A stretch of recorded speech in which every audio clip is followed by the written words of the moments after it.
इस समय आप अपने स्वरूप में जगेंगे, वास्तविक ज्ञान होगा तो ये सब स्वाप्निक जगत उमा कहूं मैं अनुभव अपना, सत हरि भजन जगत सब सपना, ये आपको वैसे ही प्रतीत होगा जैसे जगने पर स्वप्न झूठा दिखाई दिया। तो जब जगेंगे तब फिर ये संसार का दर्शन जैसा है ऐसा नहीं रहता।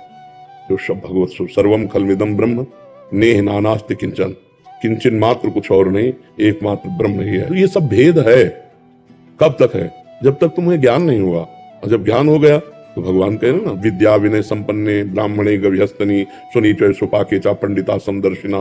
पंडित माने ज्ञानी, वही सच्चा ज्ञानी है जो विद्या विनय संपन्न ब्राह्मण में, गाय में, कुत्ते में, चांडाल में, हाथी में एक ही परमात्मा को देख रहा है। एक ही तक दो है तब तक सवाल हल नहीं हुआ।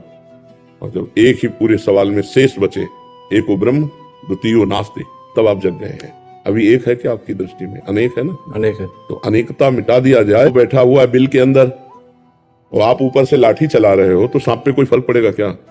वो तो बिल के अंदर बैठा हुआ है। अज्ञान तो अंदर बैठा हुआ है और बाहर से सब, क्योंकि अज्ञान तो अंदर बैठा हुआ है और अज्ञान अंदर जो बैठा हुआ उसका नाश हो जाए तो आप कहीं भी बैठे हो, तीर्थी कुर्वन्ति तीर्थानी, वो जहां चरण रख देगा वहीं तीर्थ बन जाएगा। में रहते हो गए।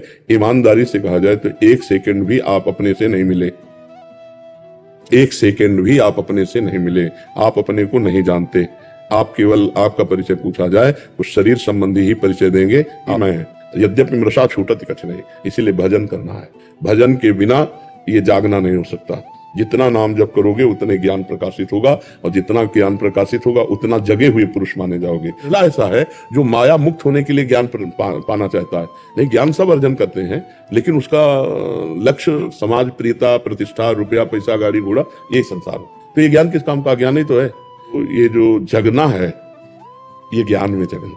अभी हम अज्ञान में है ना, ये मैं और मोर तोर तय माया, यही तो अज्ञान है ना। जय बस कीने जीव निकाया। अब इसी को हटाना है तो इसलिए खूब नाम जप करो, सत्संग सुनो और अपने बड़े बुजुर्गों की सेवा करो। सब कुछ हमारा गंदा हो चुका है। हम बातें चाहे जितनी अच्छी अच्छी करें, गंदा हो चुका है। हमारी वाणी गंदा हो गई, निंदा प्रपंच की गंदी बातें करने से। मन गंदा हो गया गंदी बातें सोचने से। शरीर गंदा हो गया गंदी क्रियाएं करने से। तो हम निर्मल परम पवित्र अपनी आत्मा को हम न जान पा रहे हैं और ना आत्मा के परमात्मा को जान पा रहे हैं। हम भूल कर इसी शरीर राग में फंसे हुए हैं।